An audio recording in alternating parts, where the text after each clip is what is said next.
Bismillahirrahmanirrahim. Assalamualaikum.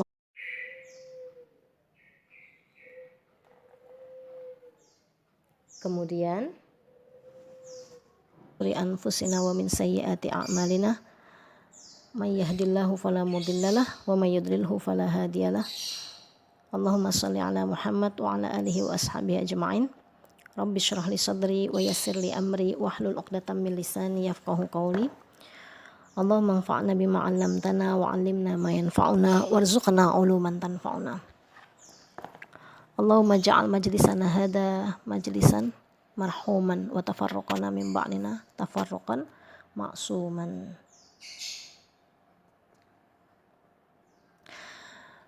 Baik, pada bab 3 ini kita lanjutkan ya. Sebelumnya saya bacakan dulu apa kajian parenting kita kemarin, yaitu semangat hatam Al-Quran sejak balita, bedah buku dari karya Dr. Sarmini LCMA. Kita lanjutkan bab 3, isinya adalah tentang prinsip pembelajaran Al-Quran di Markas Utruja. Yang pertama adalah dimulai dengan yang paling mudah. Belajar Al-Quran itu sama dengan belajar bahasa asing atau bahasa Arab. Konsep pembelajarannya mesti bertahap, yaitu 1. Dari yang lebih mudah, 2. Menuju ke yang mudah, 3. Dari yang mudah ke yang susah, 4. Dari yang susah ke yang lebih susah. Ini berlaku untuk semua pokok pembahasan dalam semua sesi pembelajaran. Misalnya memilih huruf-huruf yang berharokat fathah terlebih dahulu sebelum memilih kasroh, karena fathah lebih mudah. Kemudian mendahulukan mat tabi'i setelah belajar sesi huruf yang sesuai dengan matnya. Misalnya belajar huruf berharokat fathah dengan matnya, kemudian dilanjutkan belajar huruf berharokat kasroh dengan matnya, kemudian belajar huruf berharokat dhammah dengan matnya, gitu. Sama juga ketika kita belajar hukum-hukum tajwid, maka kita cari yang lebih mudah terlebih dahulu. Oke. Nah, ini sesuai dengan sabda Rasulullah sallallahu alaihi wasallam, an Aisyah radhiyallahu anha qalat, ma khayyara nabiyyu sallallahu alaihi wasallam baina amrayni illa ikhtara aisarahuma ma lam ya'sam. Rawahul Bukhari wa Muslim wa fi Musnad Ahmad. Dari Aisyah radhiyallahu anha berkata, tidaklah Nabi SAW diberikan pilihan kecuali beliau memilih yang lebih mudah di antara keduanya selama bukan perbuatan dosa. Riwayat Bukhari, Muslim, dan dalam Musnad Imam Ahmad. Dalam sebuah hadis lain dikatakan, sebaik-baik urusan agamamu adalah yang termudah. Hadis riwayat Tabrani. Jadi mencari yang termudah itu dianjurkan dalam Islam selama memang tidak ada pelanggaran dosa di dalamnya. Nah, kesulitan kita ketika mengajarkan anak didik kita atau mengajarkan putra-putri kita dalam pembelajaran Al-Quran, terutama balita yang masih belum bisa bicara atau yang masih cadel, atau sudah lancar bicara tapi kesulitan dalam mengucapkan huruf-huruf. Maka ketika mengucapkan huruf sa misalnya, ya, sa gitu, yang keluar itu huruf sa terus. Nah, itu kita tidak boleh memaksakan. Ya, tinggalkan huruf itu, cari yang lebih mudah. Nah, kalau seperti itu anak-anak insya Allah akan semangat untuk belajar karena kita dahulukan huruf-huruf yang mudah. Contohnya la, ya, ka, a, ba, ta. Nah, maka yang huruf yang sulit gitu ya, kita akhirkan. Prinsip yang kedua dimulai dari yang anak sekiranya sudah mampu. Nah, seperti yang tadi ya, yang dijelaskan di prinsip yang pertama, yaitu mulai dari yang lebih mudah atau yang paling mudah gitu ya. Kemudian prinsip yang kedua, mulai dari yang sekiranya anak sudah mampu.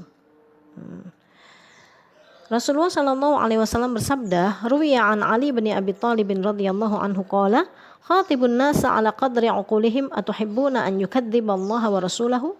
Berbicaralah dengan manusia sesuai kadar akalnya. Apakah kamu ingin mereka berbohong kepada Allah dan Rasul-Nya? Nah, hadis ini memberikan arahan kepada kita bahwa kita harus bisa menyesuaikan materi dan bobot pembicaraan kita dengan kondisi lawan bicara, termasuk anak didik kita. Contoh dalam pengajaran Al-Quran misalnya pemilihan huruf-huruf yang kemungkinan berpeluang susah kita akhirkan. Nah, sama ketika kita mengajarkan hafalan Al-Quran anak-anak dengan metode simai atau mendengar, ya. Nah, maka ketika ujian atau ketika murojaah kita pilihkan mana yang sekiranya anak-anak itu mudah untuk memurojaai hafalannya. Nah, gitu. Kemudian prinsip yang ketiga, yang susah dipermudah. Nah, dalam pembelajaran membaca Al-Quran, anak-anak sering menemui hal-hal yang sulit. Nah, kesulitan bagi satu anak dengan anak yang lain itu pasti akan berbeda-beda.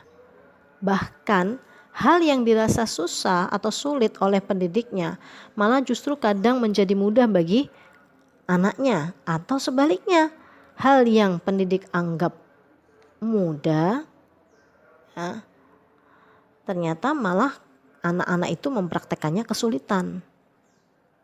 Maka ketika mengajarkan contoh kalimat saufa, kaifa, nah ketika anak-anak merasa kesulitan dalam kalimat tersebut, kemudian mereka mengatakan kaifa, saufa, nah kita biarkan saja terlebih dahulu sambil memotivasi terus, ya.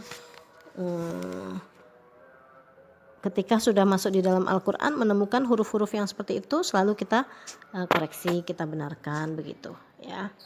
Tapi tidak kita paksa untuk kemudian menirukan huruf yang keluar dari makhraj yang sesungguhnya, karena memang mereka kesulitan terhadap huruf-huruf tersebut. Maka dimulai dari anak yang sekiranya mampu. Karena Allah Subhanahu wa taala berfirman di dalam surat Al-Baqarah ayat 185, yuridullahu bikumul yusra wala yuridu bikumul usra. Allah menghendaki kemudahan bagimu dan tidak menginginkan kesukaran bagimu. Nah,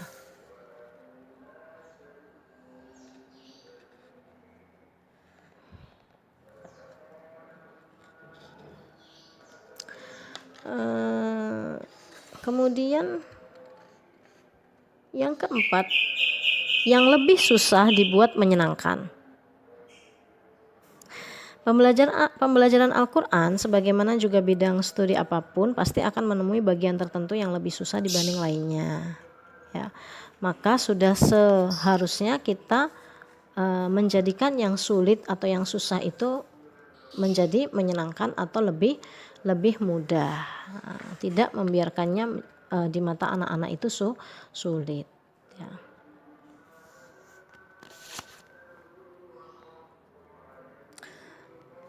Contoh misalnya ketika seorang anak mengucapkan bunyi the, itu selalu da, atau sebaliknya ketika mengucapkan bunyi da yang keluar selalu the. Nah, maka kita terapi, cukup untuk menirukan bunyi yang dicontohkan saja supaya mereka tidak merasa terbebani, ya. Nah, kalau ketemu dengan huruf yang sama seperti tadi, maka kita nasihati agar mereka bersabar, kemudian tidak membiarkan mereka dalam kesulitan, gitu, ya. Jadi tidak menjudge mereka bahwa mereka tidak bisa, tidak, dengan memaksa itu mereka pasti akan merasa mereka tidak bisa dan akhirnya tidak mau lagi belajar. Yang kelima, lihat dan hargai proses usahanya, jangan fokus pada hasilnya. Nah, utamakan bagaimana usaha anak dan proses ketika mereka belajar materi tersebut. Apakah materi tersebut susah atau mudah? Jika materi tersebut susah, bagaimana usaha dan cara anak mengatasi kesulitannya? Apakah cukup sabar? Apa terlihat tetap semangat meskipun sulit? Apa tetap mau mengikuti saran dan petunjuk yang diberikan oleh ustadzahnya atau oleh orang tuanya? Nah, itu yang harus lebih dilihat. Kalau anak sabar, semangat, dan terus berusaha, maka sudah seharusnya kita mengapresiasi dan menghargainya dengan tulus. Bahkan dia berhak mendapat pujian, sanjungan, ya, bahkan lebih dari itu, seperti doa-doa misalnya. Nah, walaupun tentu saja hasil itu juga setiap orang pasti menginginkan, akan tetapi lebih mengutamakan proses dan usaha menuju keberhasilan itu daripada hasil yang telah dicapai. Nah, ketika kita menghargai dan mengutamakan proses dan usaha, anak akan terlatih untuk sabar, kemudian terus berusaha, semangat, dan tidak putus asa. Mereka juga tidak terbebani dengan kesulitan yang dihadapi. Mereka juga berusaha untuk mematuhi petunjuk orang yang lebih kompeten dan sebagainya. Ini juga mengenalkan anak pada suatu proses, sama dengan mengajarkan mereka untuk berserah diri dan memasrahkan segala hasilnya pada Allah. Sama hanya dengan mengajarkan dan mendorong anak untuk akrab dan mau berdoa hanya kepada Allah. Sehingga anak menyadari betul bahwa hanya Allah yang bisa membantu dia sampai bisa dan sukses. Dalam Islam sendiri, Allah memberikan pahala dilihat dari prosesnya. Adapun hasilnya ada yang lama, ada yang cepat, ada yang standar, dan lain sebagainya. Semua proses usaha itu akan diberikan oleh Allah pahala meskipun hasilnya jauh dari yang diharapkan. Karena Allah memberikan pahala atas kesungguhannya, kesabarannya, keistiqomahannya, semangatnya, dan keikhlasannya. Rasulullah SAW berkata kepada istrinya Aisyah, "Wahai Aisyah, sesungguhnya pahalamu tergantung dari usahamu."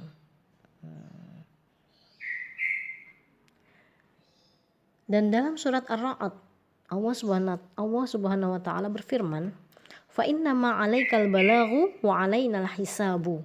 Karena sesungguhnya tugasmu hanya menyampaikan saja, sedang kamilah yang menghisap amalan mereka. Jadi kita sebagai pendidik adalah mengajarkan dan menyampaikan, sedangkan yang menentukan adalah Allah. Allah Maha Tahu, Allah yang tahu kapan waktu yang tepat untuk anak bisa atau berhasil dalam belajarnya. Maka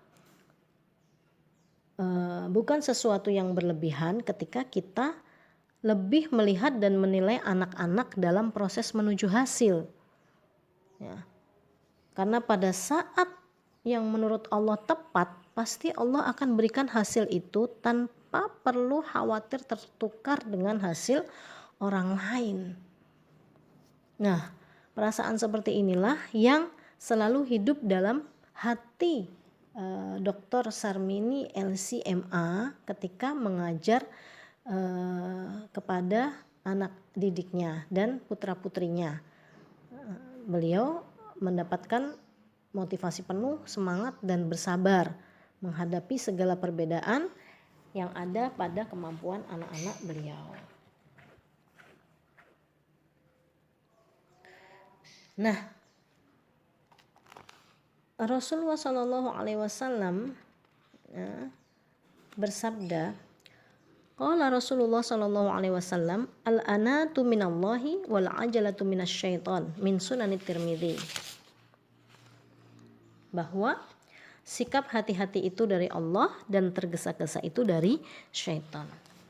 Maka jangan kita berharap untuk segera mengusaikan proses yang sedang dijalani oleh seorang anak. Tetapi kita hargai, kita ikuti semua proses yang dilewati oleh anak dengan sabar, dengan kesungguhan, dengan motivasi, ikhlas, istiqomah, itu yang penting. Adapun hasil yang dicapai oleh anak, pada saat waktu yang tepat, Allah pasti akan berikan yang terbaik. Jadi kita tidak boleh suudzon terhadap anak, apalagi sampai mengatakan dia nggak bisa, temannya bisa, dia nggak sama kayak temannya dan lain sebagainya. Tidak, tapi kita terus mengikuti prosesnya ya. Prinsip yang keenam adalah memperbanyak reward, ya, dan meminimalkan punishment. Jadi penghargaan dan hukuman. Jadi memperbanyak penghargaan tetapi menyedikitkan hukuman.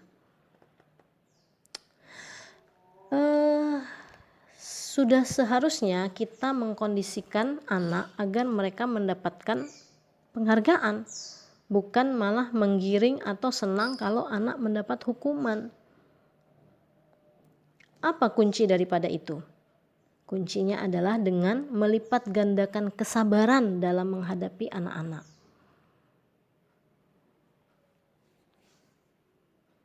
Nah, tentu saja ini hubungannya sangat erat dengan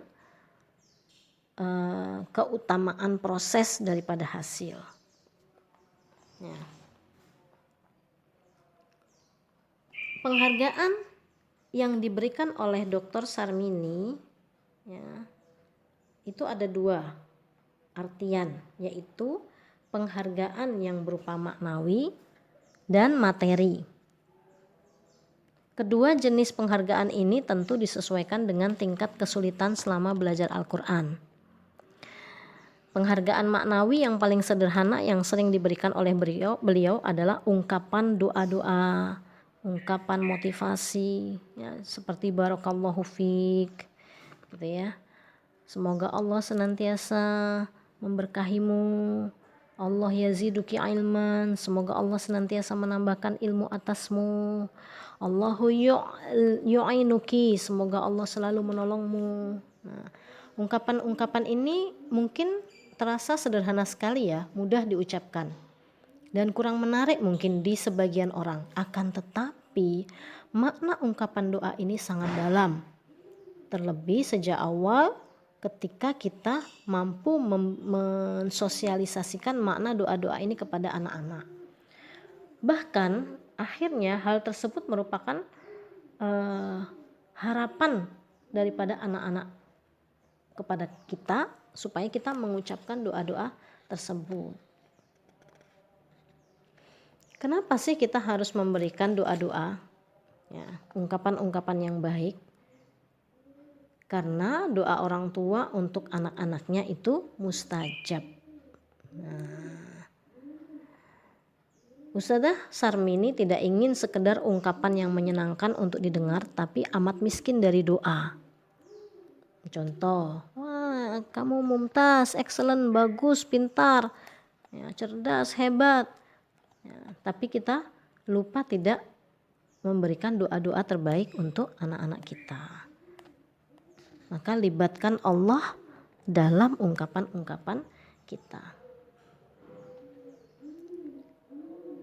Nah, ketika mereka sudah terbiasa dan akrab dengan ungkapan-ungkapan doa seperti itu, maka mereka jadi menikmati penghargaan verbal itu. Nah, ketika Ustadzah Sarmini lupa memberikan ungkapan verbal tersebut, doa-doa tersebut kepada putra-putrinya atau anak didiknya, maka mereka menagih, meminta mana doanya. Nah,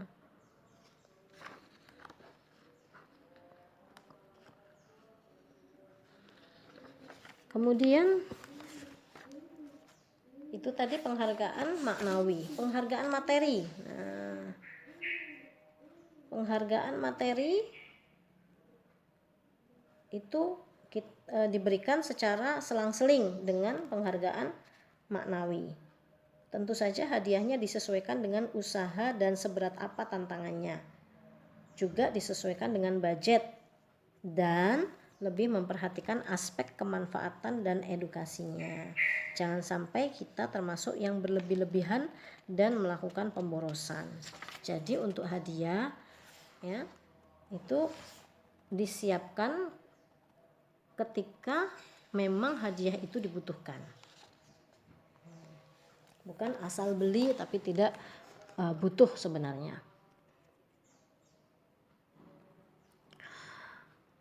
Ada yang tertinggal, yaitu Terkadang ketika kita marah atau emosi ya, kita tidak bisa menahan kalam dari lisan kita. Nah, ini yang harus kita hindari sebagai seorang pendidik dan sebagai seorang orang tua gitu ya. Sebagai orang tua kita harus hindari ungkapan-ungkapan yang bermakna celaan. Contoh, memang kamu nakal, memang kamu anak bodoh, memang kamu bandel banget, memang kamu gak bisa, gitu ya. Nah itu na'udzubillah min dzalik, jangan sampai kita terpeleset ya mengeluarkan ungkapan-ungkapan celaan seperti itu. Harus kita hilangkan dan kita hindari, harus kita hindari. Nah, ada beberapa orang tua ya, yang menanyakan kepada Dr. Sarmini, kalau anak dibiasakan dengan hadiah-hadiah berupa materi, apakah kelak hal tersebut akan menjadi satu kebiasaan bagi anak? Bahwa anak baru mau baca Quran kalau udah diberi hadiah.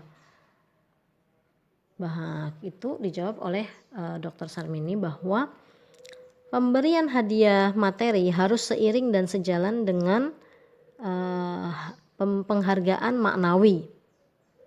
Termasuk juga perlu diperhatikan sejauh mana kebutuhannya. Jadi bukan setiap belajar akan ada penghargaan materi. Nah, penghargaan materi itu hanya bersifat membangkitkan semangat dan menciptakan kebahagiaan bagi anak. Karena membahagiakan anak tidak salah atau dosa ya, jika memang dilakukan untuk tujuan yang baik dan tidak melakukan kemubaziran. Allah pun selalu menjanjikan pahala dan keutamaan tertentu bagi hambanya ketika melakukan suatu ketaatan tertentu, baik janji untuk terpenuhi di dunia maupun di akhirat. Lagi pula ketika orang tua itu royal memberikan hadiah yang mahal kepada anak-anak lantaran naik kelas, juara kelas, atau prestasi-prestasi lainnya, kenapa tidak dengan Al-Quran? Ya. Karena sesungguhnya Al-Quran adalah prestasi yang menyangkut akhirat, masa depan anak dan masa depan kita yang sesungguhnya. Sesuai dengan firman Allah dalam surat Ad-Duha ayat 4. Walal akhiratu khairul laka minal ula. Sesungguhnya kehidupan akhirat lebih utama dan lebih prioritas dibanding kehidupan dunia. Tetapi mohon maaf sekali, masih banyak orang tua yang belum terbuka mata hatinya.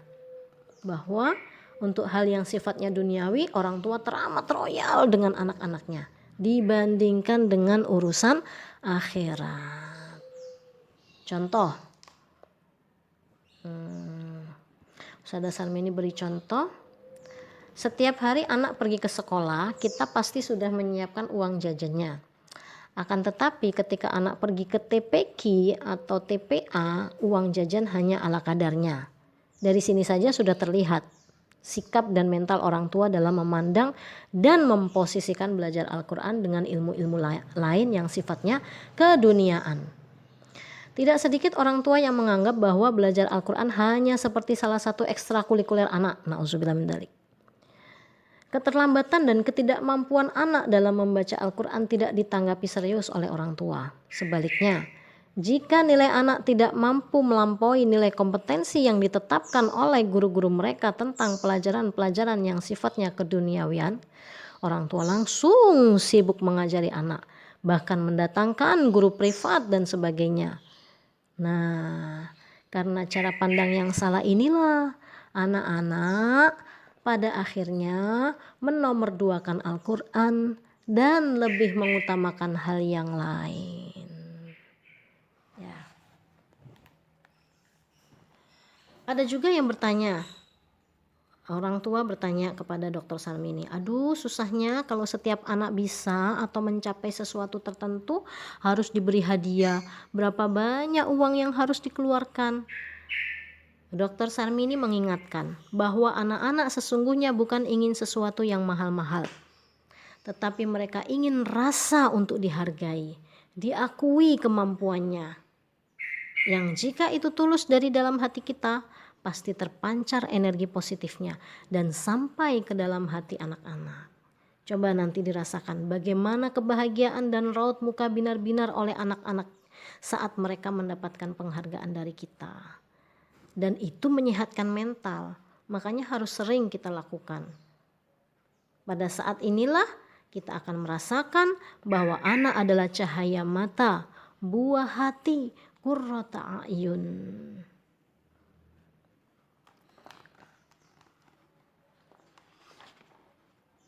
Masya Allah ya. Kemudian kita masuk ke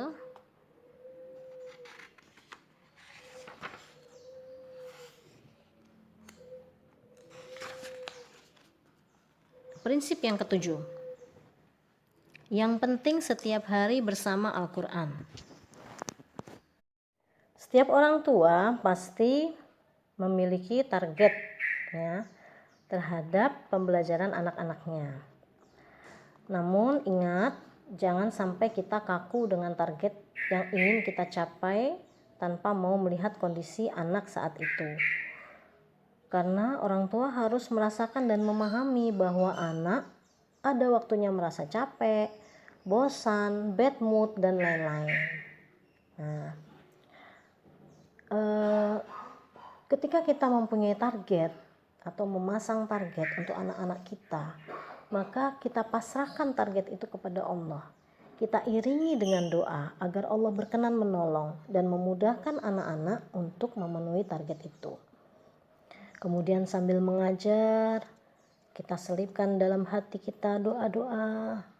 Terlebih saat melihat anak-anak tampak mulai jenuh, kemudian mulai mengalami kesulitan, dan kita selalu berusaha untuk meletakkan dalam benak kita, seberapapun yang hari itu dicapai oleh anak kita, harus kita terima dengan lapang dada dan kita syukuri. Sebagaimana Allah berfirman dalam surat Ibrahim ayat 7, la in syakartum la azidannakum wa la in kafartum inna azabi lasyadid. Jika kamu sekalian bersyukur, pasti akan aku tambahkan nikmatku kepadamu. Tapi bila kalian kufur, maka sesungguhnya siksaku sangat pedih. Ya. Kita juga perlu menanamkan kepada anak-anak kita bahwa belajar Al-Quran itu tidak ada liburnya. Ya. Kita biasakan untuk kepada mereka untuk supaya sehari-hari selalu bersama Al-Quran. Ya. Yaitu dengan membacanya setiap hari tanpa libur.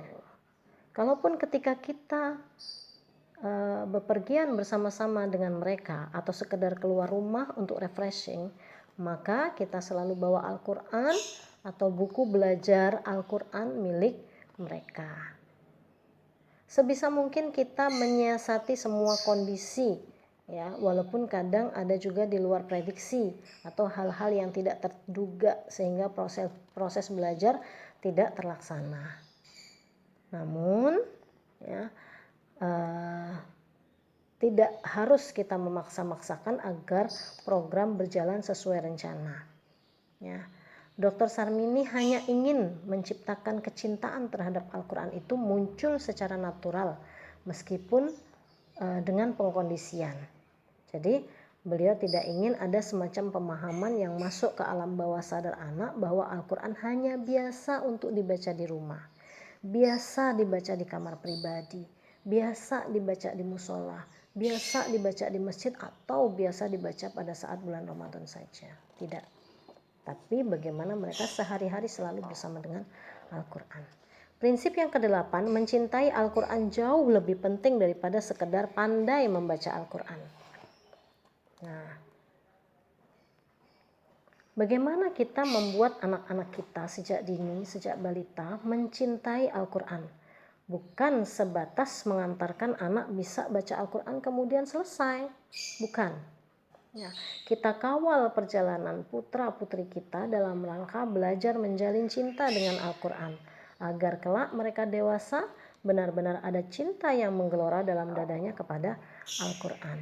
Karena siapapun yang cinta mati terhadap sesuatu pasti akan senantiasa diliputi kegelisahan kecuali bersamanya, senantiasa merasa kehilangan bila tidak berdua dengannya. Maka Demikian pula jika kecintaan dengan Al-Quran sudah terjalin, Al-Quran selalu bersama dan menemani. Tentu saja dengan pengertian yang benar, di mana saja bukan berarti juga membawa-bawa Al-Quran ke tempat-tempat terlarang seperti kamar mandi atau dalam keadaan tidak suci misalnya, tidak. Adapun mengantarkan anak sampai bisa baca Al-Quran itu baru satu anak tangga yang kita titi. Masih banyak lagi anak tangga yang lain yang sudah menunggu untuk kita pijak agar kita sampai di ujungnya. Ya. Al-Quran jangan sampai hanya menjadi bagian sejarah masa kecilnya. Sungguh merugilah investasi orang tua yang telah menyekolahkan anaknya agar bisa mengaji, namun berhenti setelah mereka bisa. Ya, maka modal yang telah dikeluarkan menjadi sia-sia belaka.